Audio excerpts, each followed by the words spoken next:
Video mga idol, magluluto po ako ng adobong manok. Yan po mga idol, kumukulo na siya, hindi ko na pinapakita sa inyo ang aking pagagayat ng mga lamas mga idol. Yan po, kumukulo na siya masyado mga idol.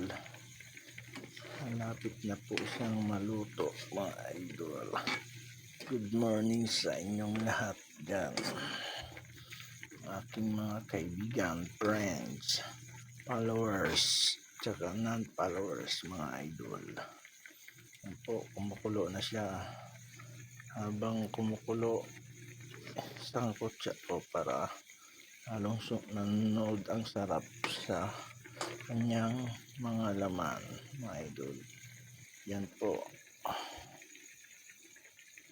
pakipollow na lang, like and share mga idol sa aking video. Thank you for watching mga idol. Bye bye you. I love you all.